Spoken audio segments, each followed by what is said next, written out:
뜻을 정하셨습니까? 라는 제목으로 하나님의 말씀을 함께 나누도록 하겠습니다. 지난 말씀에서 이제 다윗이 이스라엘의 왕으로 올랐다라는 것, 하나님의 은혜로 그 자리에 서게 되었다라는 것을 우리가 말씀을 통해서 함께 나눌 수가 있었습니다.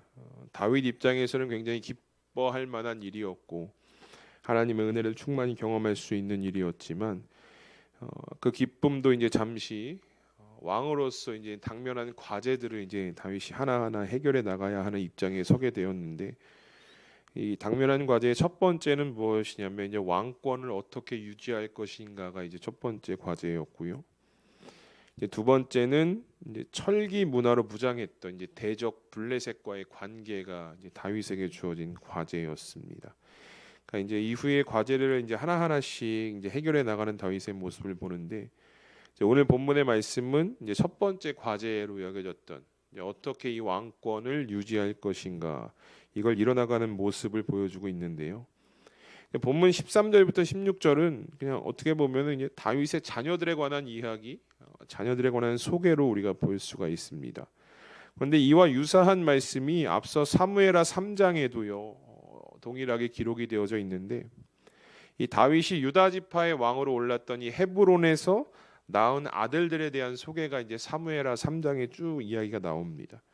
그리고 이 아들들에 관한 소개에 앞서 하나님께서 뭐라고 말씀하셨냐면 다윗의 집을 점점 강하게 하셨다라는 말씀을 통해서 이 아들들을 이제 쭉 소개하시는 말씀을 우리가 보게 되는데, 그러니까 즉 자녀들은 하나님께서 주신 축복이었고 이 자녀들을 통해서 다윗의 집이 점점 강하여질 것이다, 이제 왕권이 강화될 것이다라는 말씀을 우리가 함께 나눈 적이 있었는데요. 오늘 본문에 와서도 보니까 또 한 번 이 사무엘서의 저자가 다윗의 아들과 딸들에 관해서 소개한다라고 성경은 말씀합니다.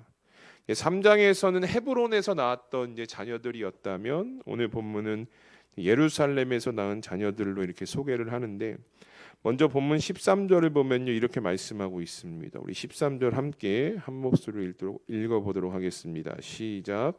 다윗이 헤브론에서 올라온 후에 예루살렘에서 처첩들을 더 두었으므로 아들과 딸들이 또 다윗에게서 낳았다라고 말씀하죠. 앞서 이제 사무엘하 3장처럼 아들과 딸들을 많이 두었다, 이제 왕권이 강화되어지고 있다라는 장면을 이제 보여주는 것인데, 그런데 조금 우리가 좀 주의 있게 봐야 할 것이 무엇이냐면 예루살렘에서 다윗이 처와 첩들을 더 두었다라는 말씀입니다. 이게 사실 히브리어 원문을 그대로 직역하면 이 순서가 여러분 약간 바뀌거든요. 그러니까 처와 첩을 소개하는 것이 아니라 첩과 그의 아내로 이렇게 히브리어 원문은 직역을 하고 있습니다. 그러니까 첩이 먼저 나온다라는 이야기죠. 왜 첩이 먼저 나오냐? 이 다윗이요 왕권을 강화하기 위한 인위적인 방법을 사용했다라는 것을 강조하기 위함으로 우리가 볼 수 있습니다. 사실 앞서 헤브론 3장에서 이 헤브론에서 나왔던 자녀들에 관한 이야기를 볼 때는요 이 첩에 관한 이야기가 없거든요. 근데 오늘 본문에 와서 이 사무엘서 저자가 이것을 강조하는 거예요. 예루살렘에서 첩과 처들을 더 두었다. 첩을 더 강조하면서 다윗이 지금 이 왕권을 강화하기 위한 인위적 방법들을 사용했다라는 것을 이제 주장을 하는데, 여기에 이제 뒤에서 더 보면 예루살렘에서 처첩들을 더 두었다라고 이야기합니다. 이게 더로 번역된 히브리어를 보니까요 여전이란 뜻으로 이해할 수가 있게 됩니다. 그러니까 헤브론에서 그랬던 것처럼 예루살렘에서도 처와 첩들을 두면서 많은 자녀들을 두려고 했던 것, 그것으로 왕권을 강화하려고 했던 것이 어떤 다윗의 방법이었다라고 이야기를 하고 있죠. 물론 이제 자녀는 하나님이 주신 축복이고 그 자녀를 통해서 하나님께서 다윗의 집을 점점 강하게 하셨다고 말씀하고 있지만, 오늘 본문에 와서는 이제 첩과 처를 더 많이 두었던 것을 강조하면서 다윗의 인위적이었던 왕권을 강화하기 위해서 인위적으로 다윗이 노력했던 방법들을 더 소개하고 있다는 것이죠. 여러분이 처와 첩을 많이 두었다라는 것은요 다윗의 입장에서 해석하게 되면 정치적인 의도로 볼 수가 있죠. 정략적으로 결혼을 해서 왕가의 자녀들이 많아졌다라는 것은요 이제 시간이 흐르면 흐를수록 자연스럽게 왕권이 강화되어질 수밖에 없는 환경을 유지할 수 있기 때문에 그렇게 다윗이 많이 자녀를 두었다라는 것이 그의 번영을 보여주는 대표적인 장면으로 우리가 볼 수 있게 됩니다. 그런데 오늘 말씀을 보면서 과연 이 다윗의 행동들, 이 첩과 그의 아내들을 많이 두었다라는 이 다윗의 행동들이 정당화될 수 있는가라는 것을 우리가 한번 생각해 보게 됩니다. 물론 여러분, 이 다윗이 이렇게 첩과 철을 많이 두었다라는 것은요, 고대 근동에서는요 그냥 일반적으로 왕들 사이에는 일반적으로 일어났던 일들이거든요. 그러니까 하렘의 관습이라고 해서 이 후궁이 거할 곳을 많이 지었다라는 거예요. 그러니까 첩도 많이 두고 이렇게 해서 왕권을 강화하는 것이 일반적 왕권의 모습이었다는 것이죠. 그러나 우리가 이런 일반적인 세상의 관점으로, 세상의 방법으로 다윗의 어떤 행동을 이해하는 것이 아니라 하나님의 자녀로서 우리가 오늘 이 다윗의 모습을 어떻게 봐야 할 것인가, 하나님의 모습으로서 오늘 다윗의 행동을 어떻게 이해해야 할 것인가, 하나님께서는 이 행동에 대해서 어떻게 이야기하고 계신가. 신명기 17장 17절에 보면 하나님께서 이렇게 말씀하십니다. 그에게 아내를 많이 두어 그의 마음이 미혹되게 하지 말 것이며 자기를 위하여 은금을 많이 쌓지 말 것이니라 라고 말씀합니다. 그러니까 모세에게 나중에 후에 이스라엘의 왕이 세워질 때에 이스라엘의 왕은 이런 조건들이 있어야 한다라는 말씀을 쭉 기록하고 있는 하나님의 명령이거든요. 그런데 여기서 하나님께서는 두 번이나 뭐라고 반복하시냐면 뭐뭐 하지 말라라고 말씀하십니다. 부정적으로 이야기하고 있는 거예요. 그 하나가 아내를 많이 두어서 마음이 미혹되게 하지 말고, 또 하나는 은금을 많이 쌓지 말 것이다. 이것이 왕의 조건이고 자격이다라고 이제 이야기하시는데, 하나님께서 왕들이 아내를 많이 두는 것을 부정적으로 생각하셨다라고 성경에 말씀하고 있는 것이죠. 왜 아내를 많이 두는 것이 부정적인가? 이제 17절의 말씀을 보면, 신명기 17장 17절에 보면요, 그의 마음이 미혹될 것이다라고 이야기하고 있기 때문입니다.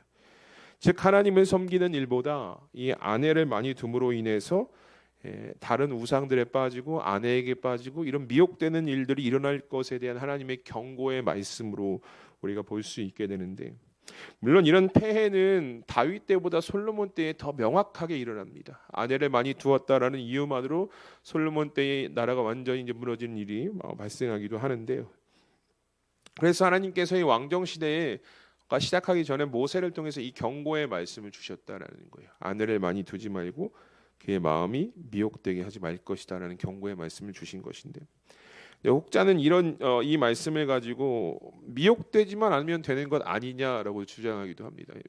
미혹되는 것에 초점을 두고 그래서 뭐 아내를 많이 두어도 미혹되지만 않으면 괜찮은 거다라고 이야기하지만, 저는 이제 말씀을 묵상하면서 물론 이제 초점은 미혹되지 않는 것이죠. 미혹되지 않는 것이 중요하지만 아내를 많이 두면 둘수록 미혹되어질 확률이 더 높아질 수밖에 없거든요. 마음을 빼앗길 확률이.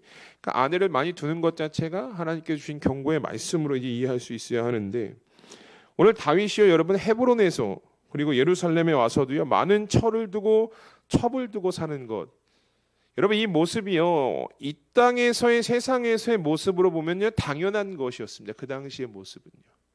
왕들은 당연히 그렇게 응당 행해야 왕권이 강화되어진다라는 아주 좋은 수단이었고 방법이었다는 거예요. 그러니까 이런 관점으로 봤을 때 오늘 다윗의 행동은 막 손가락질 받고 이런 행동이 아니라 어떻게 보면 당시 문화로서 당연한 일이고 또 왕권을 강화하기 위한 하나의 노력의 모습으로 세상은 이해한다라는 것이죠.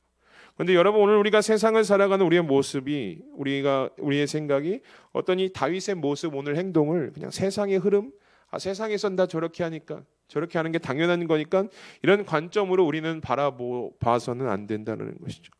오늘 우리가 하나님이 말씀하셨던 것처럼 하나님의 자녀라면 이 하나님의 관점에서 오늘 우리가 다윗의 행동을 바라볼 수 있어야 하고, 오늘 작금에 일어난 내 삶에 일어나는 일들, 이 나라에 일어나는 일들을 우리가 어떻게 해석하고 어떻게 바라볼 수 있어야 하는 결단이 이것 가운데 이 말씀을 통해 고백이 되어져야 한다는 것이죠.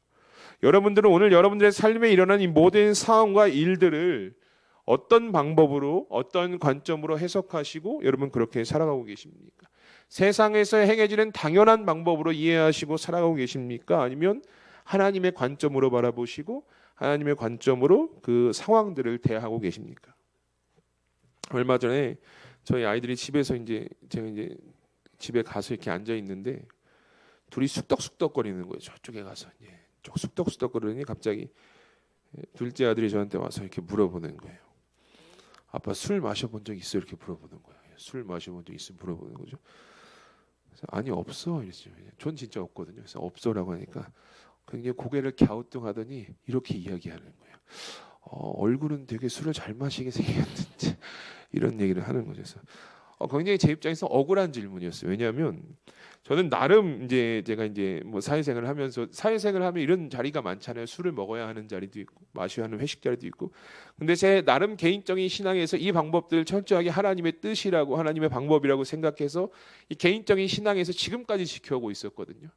지금까지 지켜오고 이걸 막 거절해서 손해 봤던 일도 있었고 끝까지 지켜오던 어쩐 제 개인적인 신앙이었는데 단지 얼굴이 그렇다라는 이유로 아이들에게 이런 억울함을 좀 샀던 일이 있었는데 그러면서 좀 생각해 보게 되었거든요. 내가 이 세상의 방법과 세상에서는 술 한 잔은 뭐 당연한 것이고 당연한 흐름이고 그렇게 유혹이 우리 가운데 찾아올 수도 있는데 과연 그런 삶 가운데서 어떻게 하나님의 방법대로 지켜가려고 노력하는 모습이 있었는가를 또 한번 생각해 보게 되었는데 여러분들은 어떻습니까? 뭐 술에 관한 이야기가 아니라 우리가 세상을 살아가고 있기 때문에 세상에서 주는 유혹들이 참 많거든요. 하나님의 자녀로서 본분을 지켜야 함에도 유혹들을 이기는 것이 참 쉽지 않다라는 것이죠. 그러니까 세상은 이렇게 이야기하거든요. 요즘 시대에는 당연한 거야, 괜찮아. 누구나 다 하고 내가 아는 교회 다니는 집사님도 권사님도 장로님도 다 해. 이렇게 우리를 유혹하는 세상의 방법으로 우리를 유혹하고 있다는 것이죠.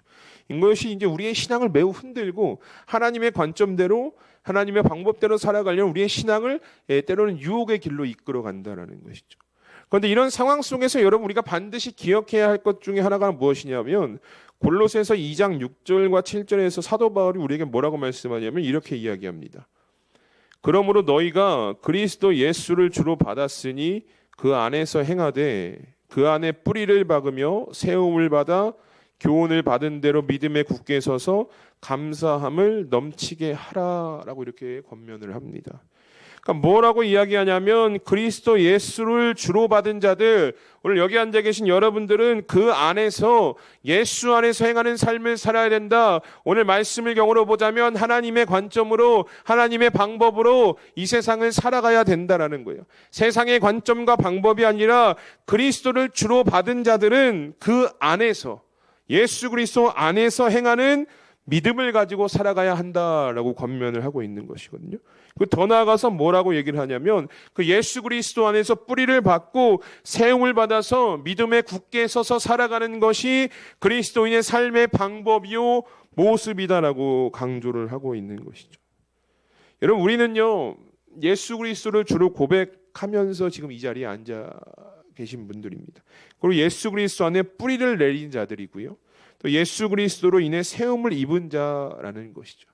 저는 이 사도 바울의 권면대로 그 안에서 행하고 믿음으로 담대히 서가야 할 그런 어떤 모습이 우리 가운데의 삶으로 고백되어지는 것이 당연한 현상이다라고 이야기하고 있는 것이죠. 그래서 여러분 믿는 자들에게는요, 예수 그리스도를 주로 받은 자들은요, 이 세상의 방법과 세상의 관점이요 마치 맞지 않는 옷을 입은 것처럼 부자연스러워야 된다는 거예요. 내가 세상에 살아가지만 예수 그리스도 안에 뿌리를 내린 자이기 때문에 세상의 방법들이 나에게 너무나 불편한 거예요. 세상의 관점들이 나에게는 불편해져야 된다는 거예요. 그런데 여러분 과연 우리들의 모습은 어떻습니까? 우리는 예수 그리스도를 주로 고백하며 예수 그리스도 안에서 믿음으로 살아간다라고는 고백을 하지만 이 세상의 방법이 나에게 너무나 맞는 것처럼 자연스러운 삶을 살아가고 있지는 않은지, 이 세상의 관점이 나에게 너무나 딱 맞는 옷처럼 맞는 것처럼 그렇게 행동하면서 살아가고 있지는 않는지, 오늘 우리의 신앙의 모습을 이 권면을 통해서 여러분 돌아보실 수 있어야 한다라는 것입니다. 우리 사랑하는 수암교회 성도 여러분, 오늘 우리는요 먼저 우리가 반드시 고백해야 될 것은 무엇이냐면 우리는 예수 안에 깊이 뿌리를 내린 자다라는 이 믿음의 결단을 가지고 여러분 이 세상을 살아가시는 우리 성도님들이 되시기를 주님의 이름으로 축복합니다. 여러분 우리는 세상에 뿌리를 내린 자들이 아닌 거예요. 그러니까 세상의 관점과 방법은 항상 불편해야 되는 거예요. 세상은 우리한테 이렇게 얘기하거든요. 괜찮아, 그 정도는 요즘 다 하고 있어. 내가 아는 교회 다니는 사람들 다 한대. 근데 이게 우리한테는 불편하게 들려야 되는 거예요. 우리는 이 관점으로 이 방법으로 살아가는 자들이 아니다라는 것이죠. 여러분 오늘 다윗이요 첩도 많이 두고요 아내도 많이 두고 아들들 막 많이 나았어요. 그러니까 세상의 관점으로 보면요, 당연한 거다라는 거예요. 왜냐하면 다 그렇게 하거든요. 왕들이 그렇게 해서 왕권을 강화시키거든요. 이게 하나의 수단이고 방법이었기 때문에 세상에서 볼 때는 다윗의 방법을 칭찬할 수는 있어요. 아, 좋은 아이디어다. 그렇게 하는 게 맞아. 근데 여러분, 하나님의 방법은 아니었다라는 거예요. 아내를 많이 두지 말고, 왜냐하면 그들이 미혹할 것이기 때문에 아내를 두지 말고 많이 두지 말라라고 하나님께서 경고하셨다라는 것이죠. 그럼 왜 하나님의 방법이 아내를 많이 두는 것이 아니었는가? 우리 이어지는 아들들의 이름 속에서 그 이유를 좀 찾아볼 수 있게 되는데, 이어지는 14절과 16절 우리 함께 읽어보도록 하겠습니다. 14절과 16절입니다. 시작. 예루살렘에서 그에게서 난 자들의 이름은 삼무아와 소밥과 나단과 솔로몬과 이팔과 엘리수아와 네벡과 아비아와 엘리사마와 엘야다와 엘리벨렛이었더라. 아멘. 읽기도 벅찬 이름들이에요. 그렇죠? 막 발음도 어렵고 막 이런데, 근데 여러분 여기서 눈에 띄는 이름이 무엇입니까? 솔로몬이라는 이름이죠. 우리에게 너무나 익숙하고 또 지혜의 왕으로 잘 알려져 있고, 다윗에 이어서 이스라엘의 세 번째 왕으로 세워질 인물에 대한 이제 소개가 되어지는데, 이 지혜의 왕으로 우리에겐 더 익숙하고요. 다윗에 이어서 왕권을 받을 왕으로 더 우리에겐 더 익숙하지만, 사실 이 솔로몬의 이름은 다윗 왕가의 또 다른 아픔으로 우리가 기억할 수 있거든요. 왜냐하면 이 솔로몬을 왕으로 세우기 위해서 참 다윗 왕자들 사이에서 많은 피를 흘렸고 많은 아픔도 있었고 많은 어려움도 있었다라는 것을 우리가 이제 후의 말씀을 통해서 살펴볼 수가 있게 되는데, 그러니까 다윗은 세상의 방법으로 세상의 관점으로 아들들을 많이 두면 왕권이 강화되어질 것이라고 생각했다라는 거예요. 왕권이 강화되어지고 더 단단해져서 나라가 굳건해질 것이다라는 마음으로 그렇게 행했지만, 결과적으로 보면 여러분, 세상의 방법은 다 실패한다라는 거예요. 세상의 관점은 실패할 수밖에 없다라는 거예요. 아들을 많이 두면 강해질 것 같았는데 그 아들들이 피를 흘리면서 서로를 죽이며 싸우고 왕에 오르는데 많은 어려움들이 있었다는 거예요. 결국 세상은요, 세상의 방법과 관점대로 흘러가는 것이 아니라 하나님께서 정하신 대로 하나님의 방법대로 이루어져 가고 있다는 것을 우리가 솔로몬이라는 이름을 통해서 다시 한번 고백할 수 있게 된다는 것이죠. 그렇다면 이것이 우리에게 무엇을 이야기하고 있느냐? 오늘을 살아가는 우리는 세상에 속하여 살아가지만 무엇을 추구하며 살아가야 하는 자들인가? 세상의 관점과 방법인가? 아니면 하나님의 뜻을 따라서 하나님의 방법대로 세상을 역행하면서 살아가야 하는 존재인가를 이 말씀을 통해서 우리가 고백할 수 있게 된다는 것이죠. 여러분, 바벨론 포로 시대에 어린 나이에 포로로 끌려갔던 한 소년 다니엘을 성경이 주목을 하거든요. 그리고 이 다니엘에 대해서 다니엘서 시작하면서 1장 8절에 뭐라고 이야기하냐면 이렇게 이야기합니다. 다니엘은 뜻을 정하여 왕의 음식과 그가 마시는 포도주로 자기를 더럽히지 아니하리라 하고 자기를 더럽히지 아니하도록 환관장에게 구하였다라고 성경이 말씀합니다. 그러니까 왕에게 택함 받아서 이제 왕의 어떤 이 특별한 관리를 받는 그 그룹에 속했다라는 거죠. 그러니까 왕이 막 음식을 막 데려주는 거예요. 막 제사 드렸던 음식을 막 주니까 이것이 다니엘 입장에서는 먹으면 안 될 것 같은 거예요. 그래서 거부를 합니다. 그런 성경은 뭐라고 이야기하고 있느냐? 뜻을 정하였다라고 이렇게 얘기하죠. 다니엘이 뜻을 정하였다. 근데 여러분, 뜻을 정할 수 있는 환경은 아니었거든요. 포로로 지금 끌려온 어린 소년이 왕의 명령을 거부한다라는 것은 이제 후에 일어날 일들을 스스로 감당해야 될 어떤 그 상황까지 이어질 수밖에 없는, 어려움이 찾아올 수밖에 없는 상황이었음에도 다니엘이 거부합니다. 성경은 뜻을 정하였다 이렇게 말씀하고 있습니다. 세상의 방법대로 살아가지 않겠다라는 거예요. 세상의 관점대로 살아가지 않겠다라는 거예요. 나는 비록 포로 신세로 이 바벨론에 끌려왔지만 하나님의 방법대로 살아가기를 내가 뜻을 정하였다라고 고백하고 왕의 음식을 거절합니다. 그렇게 세상의 방법이 아닌 하나님의 방법대로 살아가려고 노력했던 다니엘의 모습, 그렇게 일평생 이제 바벨론에서 살아가게 되거든요. 근데 여러분, 같이 옆에 있었던 다른 소년들도 있었을 거 아니에요? 그 소년들은요, 다니엘에게 손가락질할 수가 있어요. 야, 미련하다.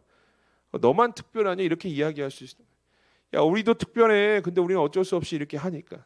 이렇게 잡혀왔으니까 왕의 음식을 먹고 이렇게 할 거야. 이 세상의 방법대로 살아갈 수밖에 없어. 라고 이야기할 수도 있다라는 것이죠. 오늘날 우리가 이 세상에서 이런 위치에 있을 수도 있다라는 거예요. 우리만 특별하냐? 기독교만 특별하냐? 교회만 특별하냐? 왜 너희만 세상의 방법이 아니야 하나님의 방법을 강조하냐? 이런 소리를 우리가 참 많이 듣는다라는 것이죠. 근데 여러분, 다니엘은요, 하나님의 자녀였기 때문에 세상의 방법을 따를 수가 없었다라는 거예요. 하나님 보시기에 옳지 않은 방법이라고 여겼기 때문이죠. 왜냐? 골로새서의 말씀처럼 하나님께 뿌리를 내린 자였기 때문입니다. 하나님께 뿌리를 내린 자였고 하나님의 은혜로 지금까지 살아왔던 자였었기 때문에, 그래서 하나님의 방법이 아니면 이것을 따라갈 수가 없었다라는 거예요. 그래서 뜻을 정해서 나는 어떤 상황 가운데 상황이 찾아와도 세상의 방법이 아닌 하나님의 방법으로 이 세상을 살아가겠다라고 고백한 것이죠. 근데 여러분, 이 고백이요 마지막까지 이어지거든요. 이 고백 때문에, 뜻을 정한 것 때문에 사자굴에도 들어가는 다니엘의 모습을 우리가 성경을 통해서 고백할 수 있지 않겠습니까? 뜻을 정하였기 때문에 세상의 방법이 아닌 하나님의 방법으로 살아가겠다. 비록 세상에 살아가지만 하나님의 방법을 지키겠다. 이 뜻을 가지고 다니엘이 살아갔다는 것을 우리가 성경을 통해서 고백할 수 있게 됩니다. 우리 사랑하는 수함교회 성도 여러분, 여러분들의 삶도 그렇습니다. 우리가 세상에서 살아가기 때문에 주변에서 막 유혹할 때도 있고, 때로는 세상의 방법이 편하고 남들도 다 그러니까 나도 괜찮지 않을까라는 당연한 마음들이 우리가 들 수가 있거든요. 근데 오늘 말씀을 통해서 우리가 고백해야 할 것은 무엇이냐면, 하나님의 자녀는 예수 그리스도를 주로 받은 자들은 달라야 한다는 것을 믿음으로 고백하시면서 살아가시는 여러분들이 되셨으면 좋겠습니다. 우리의 뿌리는요, 세상에 있는 것이 아닌 거예요. 우리는 뿌리를 예수 그리스도 안에 내린 자들이고, 오늘 하루도 예수 그리스도의 은혜로 살아가는 자들임을 기억하시면서, 그래서 여러분, 세상의 방법에 관심을 가지시면 안 돼요.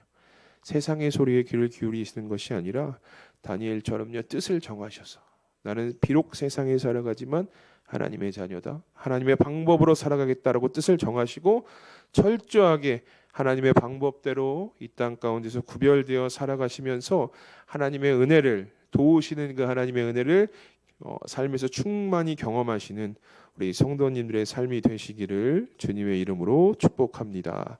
우리 이 시간 말씀을 기억하면서 함께 기도하기 원합니다. 여러분, 하나님께서 우리를 부르실 때는요, 그냥 살아가라고 이 땅 가운데 부르신 것이 아닙니다. 세상과 구별되어져서 하나님의 거룩함을 나타내는 삶을 살아가라고 오늘 우리를 부르셨다는 것이죠. 그렇다면 오늘 우리는 우리의 삶 가운데 어떤 질문들을 던져야 할 수 있냐면, 하나님의 거룩하심을 나타내는 구별된 삶을 살아가고 있는가라는 질문을 매일의 삶 가운데 던질 수가 있어야 합니다. 그런데 세상에 속하여 살아간다라는 이유만으로 하나님께서 주신 구별되어져 살아가라는 이 사명이 여러분 점점 우리의 삶 가운데 희미해져 가고 있지는 않습니까?